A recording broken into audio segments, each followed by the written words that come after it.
Welcome back, everybody. In today's video, we're talking again about part 4 of this series, and we're going to be talking about how to estimate your repairs. And as in yesterday's video, we talked about how to fund your purchase. I mentioned that you can fund your purchase through hard money lenders or private money lenders. And there are times where you might be able to finance also the cost to repair or improve or rehab the property. So if you don't have the cash on hand to use for your repairs, there are times where a hard money lender may allocate a certain amount towards the repair. Now, if you've never done any type of remodel or improvement on a house, you may have no idea as to how to even start that process of estimating the cost to repair a house or make improvements. Depending upon the type of property you're buying, this may not even need to be done. For example, when I purchased our first rental property, the tenant was already living in place, and that tenant is still in the home a number of years later. So I did not have to rehab or repair anything on the property when I bought it. Now I've had to do some minor repairs in the meantime since then, but it was never had to do a major remodel or anything like that on the house. So it depends on the property. Every property is going to be different. So I'm going to share with you just some ways that you could get an idea of how to estimate the cost to repair or rehab the home. So again, if you've never done this before, then I would suggest that and recommend that you try and find a contractor to help you in this process. Now, that doesn't mean you have to use the contractor, but if you can somehow find a contractor or handyman that can do this with you, then I would suggest that you find someone like that and you meet them at the property and you walk through the house with them, that they can then give you some ideas as to what they see that needs to be fixed up with the property. That way you can ask questions, you can talk to them about what it is that they're looking for, because they're going to have more of a trained eye in that sort of area than you will. And it just gives you the ability to ask questions and find out what exactly a contractor is going to be looking at in that type of process. So now if you don't have a contractor and you feel that that you're able to go through a home and estimate the repairs, then by all means, I'm not saying you have to have a contractor, but that's just one idea. So now here's what I would start with. If you're looking at a home and you're trying to identify the cost to fix it up before you even bought it, because you need to get an idea of how much that budget may entail in expenses towards remodeling or rehabbing or repairing the house.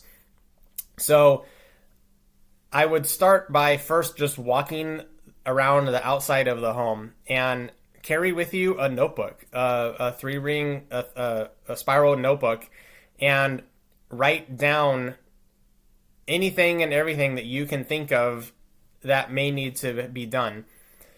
What does the paint look like? Is there peeling and chipped paint on the fascia boards, on the exterior of the building?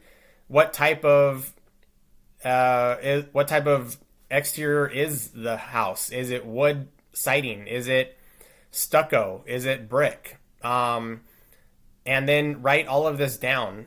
What does the roof look like? Get up on the roof. Get up and inspect the roof yourself. Look at the fascia boards. Look at the eaves. And another really big item is to look at is the air conditioner unit. How old is it?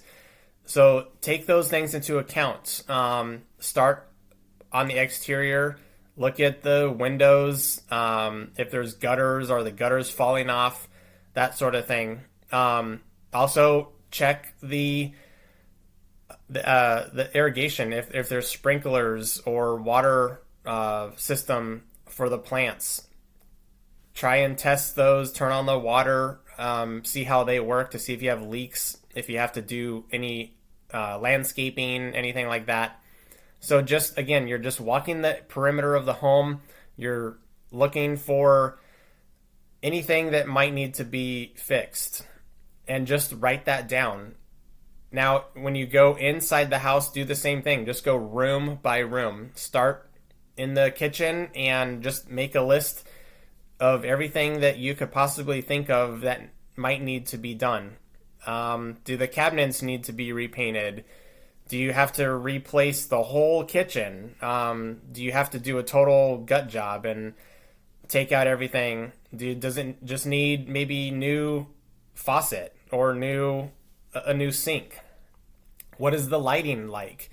I would say that the kitchen and the bathroom are probably the two biggest things that are going to need to be updated or fixed, because and again, it just depends upon your customer, and I'm going to get to that in a second. So walk through every room, look through at the bedrooms. Are the closet doors on?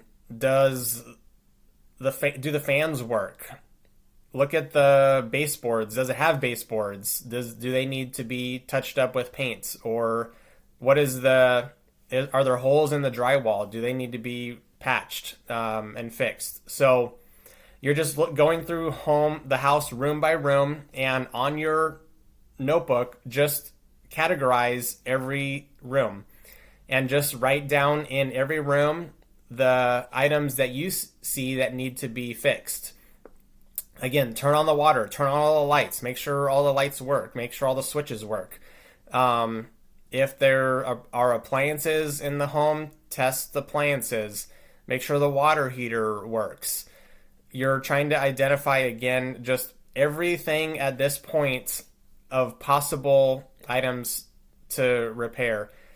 The flooring situation is there carpet in the bedrooms? What's the condition of the carpet? Do you need to replace the carpets? Is there tile? Do you need to clean the grout? Anything like that.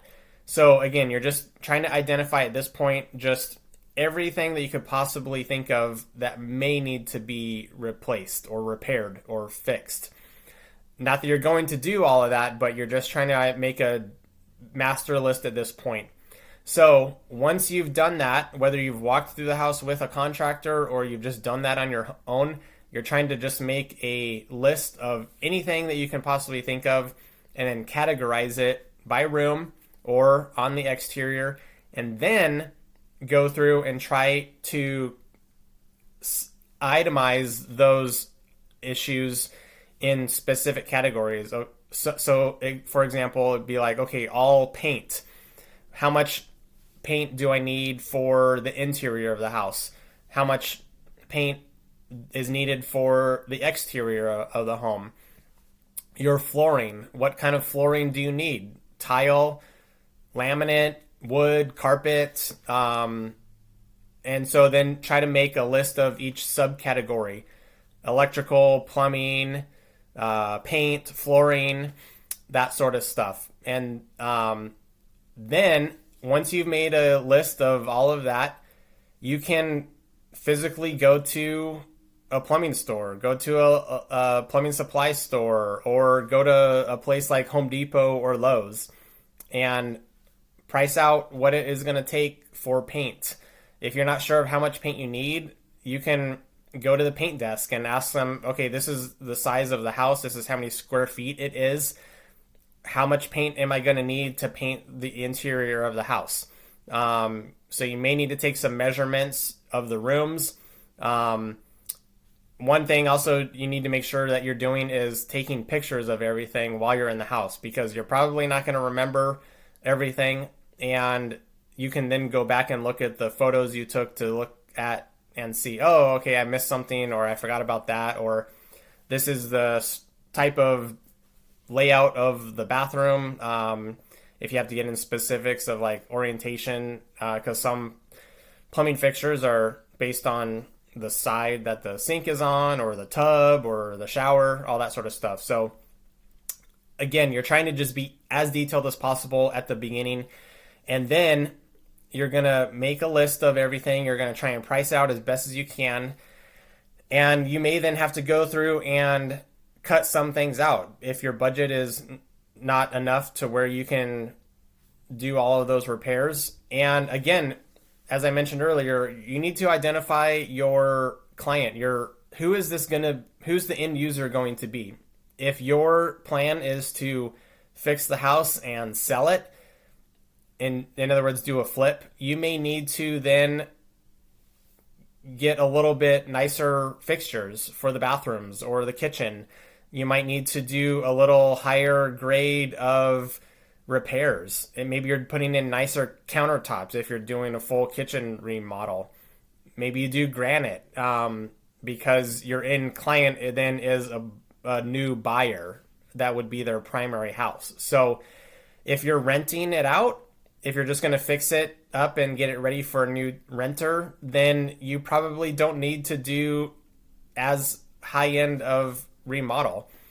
Maybe you just do laminate countertops in that example if you were doing the kitchen, or you just do more standard bath vanities, or your flooring. Maybe you just do not as nice of a tile in the floor, because again, it's for renters. It's probably going to get damaged or not taken care of as well. Not that every tenant destroys the house, but you just need to know that if you're renting it, you don't need to put as high end of stuff into the house. But again, it depends on the area, the location. If the neighborhood supports, if you're renting out like an A-class property in a very expensive neighborhood that's more high-class tenants, then you may have to do higher end fixtures and higher end items. So you just need to know what type of person is going to be in that home. If it's going to be fixed and flipped to a new buyer as a primary residence, then you may have to go more upgrades. If it's just a tenant that you're going to rent out the property, then you may not need to do as much improvements on the house. So again, you just need to know who your customer is and go from there. So those are some ideas and ways that you can try and estimate the cost that it's going to take to fix up and repair a home if it's even needed. Again, I did not have to do this the first home that I bought, but I have had to do repairs on 2 of the other properties that we purchased in getting it ready for the tenant. So it just depends upon the home. And so look for those items. Look for really big ticket items like the roof or the AC, or maybe have major plumbing issues. So just take into that account. If you're not sure how to do that, get a contractor out there to meet with you. You're going to probably need a contractor anyway at some point. So you need to get them out there to see the property and give you a bid, and have them break out item by item, room by room, categorize it so that you know exactly how much their bid is rather than just one lump sum. Have them break it out so that you can detail out their bid, and you can see if maybe some price is higher than another, or maybe you cut out one part of the bid and allocate that money towards something else. So just those are some tips and ways that you can try and do that estimating of your rehab. So I hope that helps give some clarification and answers on how to do that. So we will see you on the next video with another how-to, and we will go from there. Thanks. Have a great day.